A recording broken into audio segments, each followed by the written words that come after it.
Alright, my name is Tyler Webb, and this is my chapter reflection for Chapter 6 of IDS 390, Technology and Society. This week we talked about manufacturing and production enterprises. We talked about several topics in this week.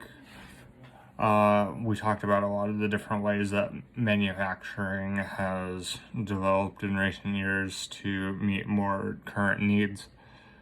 One of the first things we talked about is computer integrated manufacturing, and it basically just talks about how they've gone from the old way that analog factories used to work, and now computers are incorporated into practically every part of how we manufacture, from controlling robots to collecting data. It's just basically everywhere.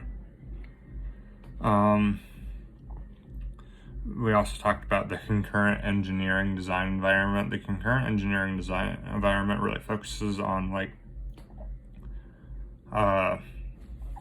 developing products and solutions while you're currently already producing products, because the whole goal is that by doing both these tasks at the same time, you're not really going to have any downtime with your factory, because you're always going to be producing something. We also talked about lean manufacturing and agile manufacturing. This is basically positioning your manufacturing firm in a way that if the market needs change, you can still produce what the market needs. A very good example of this would be, say,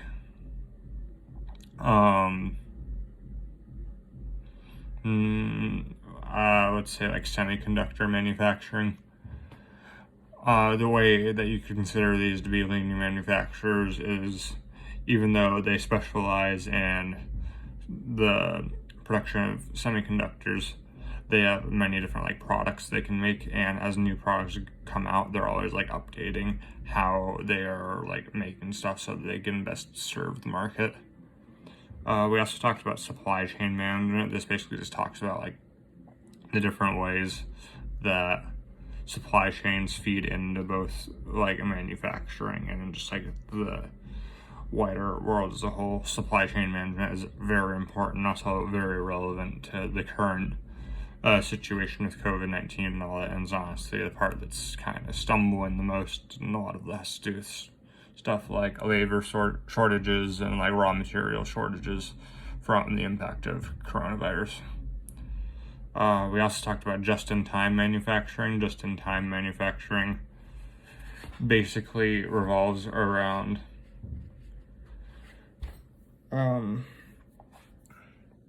just-in-time manufacturing basically revolves around making sure that you aren't wasting a bunch of time, and that you're getting your product out to the market as soon as possible. Material handling procedures is the next thing we talked about. Material handling, obviously it refers to how you are handling all of your raw materials, and there are certain materials that can be hazardous to humans if they're not handled properly, so making sure that you do all your manufacturing in safe ways is very important.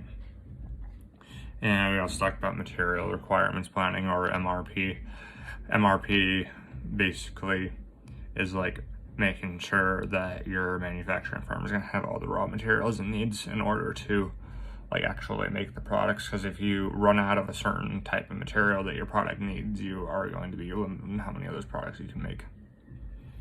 We also talked about emergent manufacturing technologies. One of the most relevant ones we talked about is rapid prototyping, or RP. Rapid prototyping is basically using technology such as 3D printing and all that to get a scale model, or a full-size model of what you would be producing.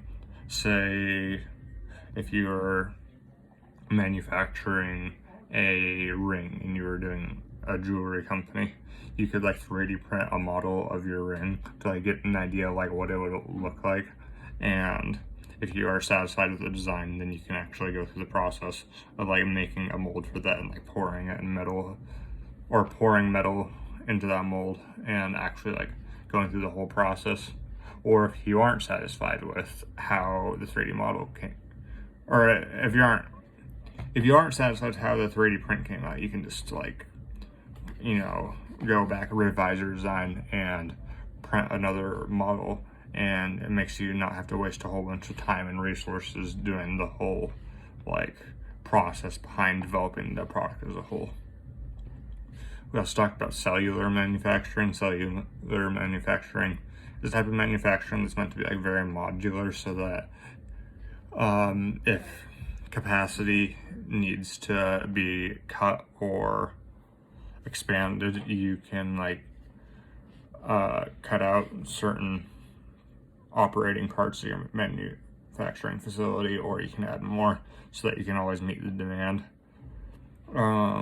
We also talked about RFID, or radio frequency identification.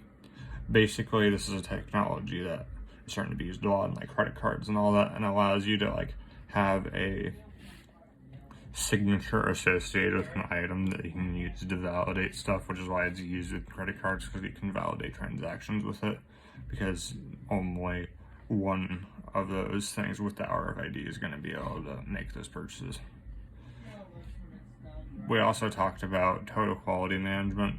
Total quality management is, as the name might suggest, just like making sure that the product is up to the quality standards that you have for it, and also that the international organizations that kind of like look at this stuff have for it.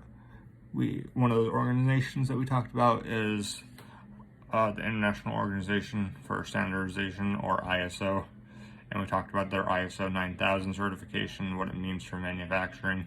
The ISO 9000 certification basically is just a certification that shows that a manufacturing firm has like a certain reputation for quality, and any product they make is likely to be of good quality and not just a cheap piece of crap. Then we also talked about environmental sustainability as a business practice. What this means is when you're like first formulating a business, it's starting to become like more and more common for like businesses from like the ground up, from zero, to like build their business around making sure that they have less waste and that they're impacting the environment as little as possible.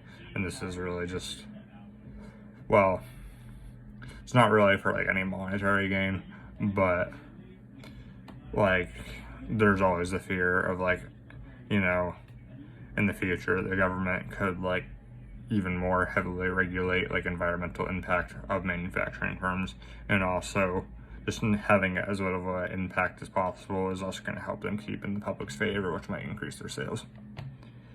The last thing we talked about was advances in automation. This basically just entirely revolved around like robotic